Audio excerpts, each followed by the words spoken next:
முதலமைச்சர் விஜய் பேசியிருக்காரு. ஒரு குட்டி ஸ்டோரி சொல்லியிருக்காரு. பார்க்க ஜாலியா சுவாரஸ்யமா இருக்கு. நீங்களும் பாருங்களேன். இங்கிலாந்து நாட்டில் உள்ள பாராளுமன்ற நடைமுறைகளை போன்றதே நம்முடைய பாராளுமன்ற நடைமுறைகளும். மன்னராட்சி இருந்த காலத்திலேயே அங்க பாராளுமன்றம் இயங்கியுள்ளது. அக்காலத்தில் அனைத்து அதிகாரங்களையும் பெற்ற மன்னரும் இருந்தார், பாராளுமன்றமும் இயங்கியது. அங்கே மன்னர் ஒரு பணியை செய்ய வேண்டும் என்று விரும்புவார்.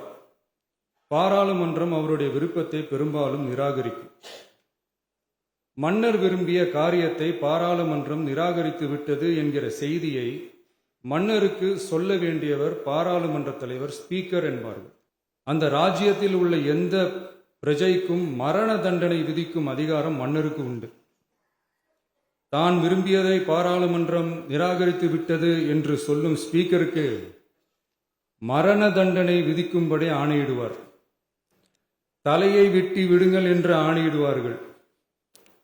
இது பலமுறை நடந்ததால் யாருமே இந்த ஸ்பீக்கர் பதவிக்கு வர விரும்ப மாட்டார்கள்.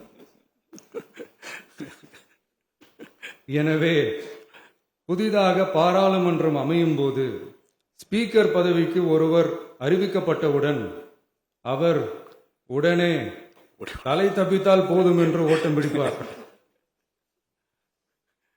அணை முன்னவரும் எதிர்கட்சி தலைவரும் அவரை தடுத்து நிறுத்தி அவர் கைகளை பிடித்து இழுத்து வந்து ஆசனத்தில் அமர வைப்பார்கள்.